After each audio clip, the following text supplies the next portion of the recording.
left this. Yeah, of course. Yeah. Yeah, I was telling Daniel I was pulling out my tapes from day one when I started interviewing you guys. Wow. But the scary part was the way I looked, not you guys. No. Okay, we're rolling. Okay. Well, first of all, congratulations. This one, man, I just, how do you guys keep stepping it up and making them better and better? I don't know, yeah, I think it's just, I mean, the books are amazing, and I think this is a very different film, I think. It's almost kind of unrecognisable to kind of other Harry Potter films, and I think without the school, it plays a very different kind of dynamic. And it was really fun, actually, really cool. Well, I wanted to ask you that because yes, you're out of Hogwarts. You're not, you guys are now out on your own. Fending for yourselves in this world. How much of your real life ends up spilling now into these characters? Because as you've grown older together, you're still really good friends. Because to me, that bond just so showed in this one. Yeah. Yeah, I mean, we've known each other for so long now.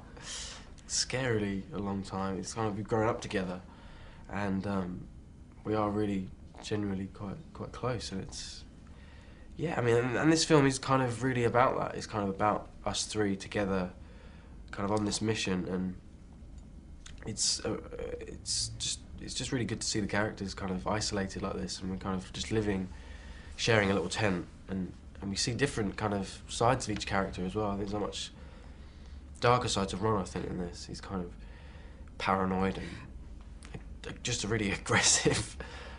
So yeah, I quite like kind of playing that. Yeah, how challenging was that for you? Because like you say, it is a different Ron that we haven't seen, and yeah. Like you say, you've grown up, but it must have been a good challenge for you. Yeah, it was. It was nice. It was nice because it was different. We don't really usually see this kind of Ron. He's usually quite an optimistic, kind of hopeful kind of person, and this was a lot more kind of, there's a lot going on in his head. He's kind of really worried about his family.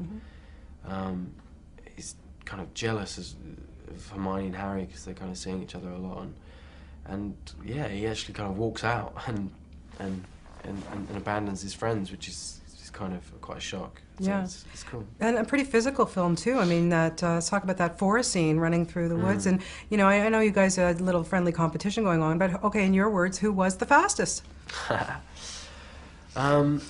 Yeah, I don't know. It was, I struggled, to be honest. It was kind of, it's just really hard to run on that because it's just, the trees are so tight together, and I'm weaving out of trees and stuff, and I had a lot more layers on as well. I might have to add that.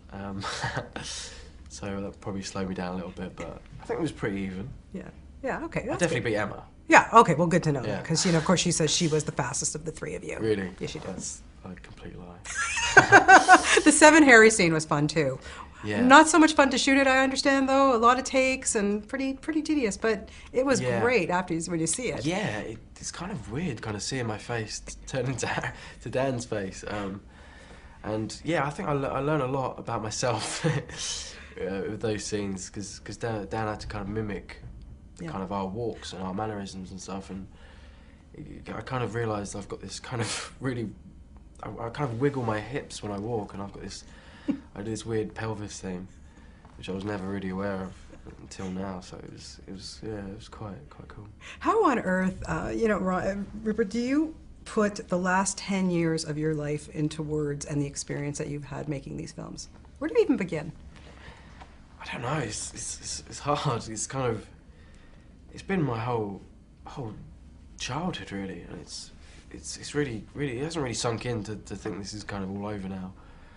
I mean, the last day was really, I was quite surprised kind of how emotional we all got. It was kind of really felt like a big deal, and just really final, and it was just, it was sad. We actually cried, so it was I wanted to ask you about that, because you're not just leaving cast members or somebody you worked with. This is family. This is people you've been with for 10 years. Yeah. So of course you would cry. Like, I would be surprised if you guys didn't have that kind of emotion. Yeah. Yeah. I mean, we've known these people for, like, we've grown up with them. Because making a film, I think, is quite an intimate thing. You're in every day, all day, and it's long, and it's I think we're all going to keep in touch. Obviously, it's not completely the end yet. Yeah.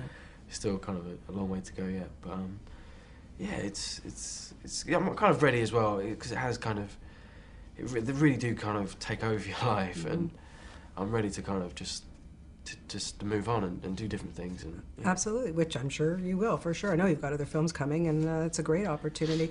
You know, did you ever, when you look back at the 10 years and the people that you got to work with, and especially some of the British, veterans, I can't imagine that you wouldn't have stepped back and go, whoa, I couldn't get better lessons than this.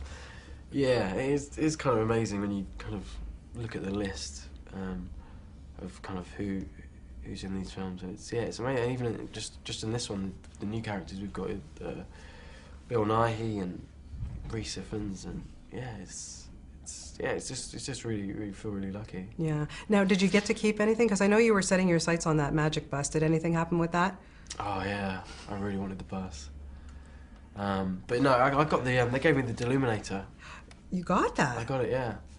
So that's quite a cool thing to keep. And does it really work? No. It doesn't actually work, but it's still quite cool. Now, have you had the opportunity to go to Orlando at the Harry Potter park, which still kind of freaks me out that there's a Harry Potter park. Have you been there, and what was it like for you to experience that? Yeah, it was amazing. I really enjoyed it.